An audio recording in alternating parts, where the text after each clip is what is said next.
If you look around you, you see that Almighty God has performed the very first miracle of the week, gathering us from our busy lives all over the valley, and maybe even further into this time apart with God and with one another. This spiritual village comes together on a weekly basis, not only to offer praise and thanks to God, but to be schooled in the way of Jesus, to be schooled in the way of being servants in the real world. And a lot of times when we talk about a spiritual village formed for servanthood in the real world, we then talk about feeding the homeless at the pancake breakfast, taking the baggies for our homeless neighbors and their canines as we leave church, and keeping them in our cars so that we can hand them out as need arises. We talk about collecting towels for Lutheran social services. We talk about putting together quilts for the last and little of the state of Arizona, our foster children. We talk about all of these opportunities to get our hands busy in real world servanthood, and in the midst of all of that sacred busyness, the living voice of Jesus comes to us this morning with the story of the prodigal son and says, wait, don't forget, one of the greatest forms of servanthood that you can be about in your life and in the life of this world, one of the greatest forms of servanthood is forgiveness.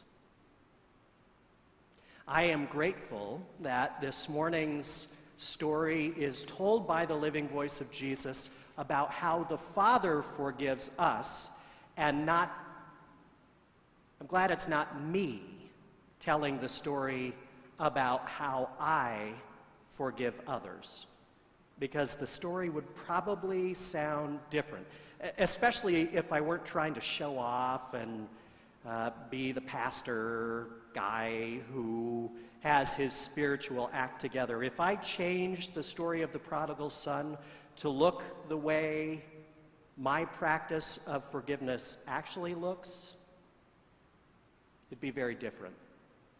I think probably in my version of the story, the father would see the son, the prodigal son, off in the distance, returning from foreign land, and the father in my story would probably see him coming in the distance and would probably say, you know, I was so hurt by what he did, I am just not ready to have that conversation yet.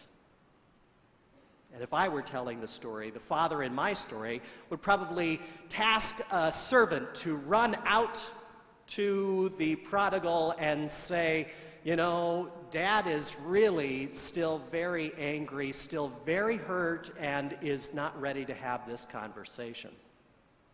And then after some unknown period of time, in my version of the story, the father might eventually relent, but not without a price. The father in my version of the story would have to make sure that he got a chance to get in a sermon to the prodigal son. All right, bring that son of a gun in here and let me talk at him for a little while. In my version of the story, the father would probably say something like, I know you. I know that you are not coming back here because you are truly sorry for what you did to me. You treated me as though I were already dead. You took a part of our family's wealth and you wasted it.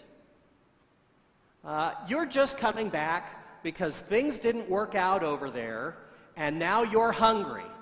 And I'm not sure if I'm able to be okay with the fact that you are back here just because your belly is grumbling.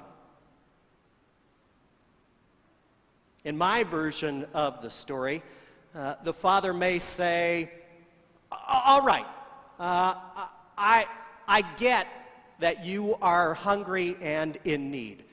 In my version of the story, the father would probably say, it's okay, you can go stay in the barn with the hired hands, and when we put out the meal for the workers, it's okay for you to come back and sit at the table. But don't you think for a second that I've forgotten what you did. Don't you think for a second that everything is just back to normal. And then maybe eventually, in my version of the story, the father would call the son back in and would say, all right, if you're really ready to say you're sorry and you mean it, then we're ready to have the next part of our conversation. My version of this story would sound an awful lot less like forgiveness, and it would sound an awful lot more like being good at accepting only authentic apologies. Last week, we heard the prophet Isaiah speak the heart and mind of God, and he said, remember, people, my thoughts are not your thoughts. The way I do things is not the way you do things.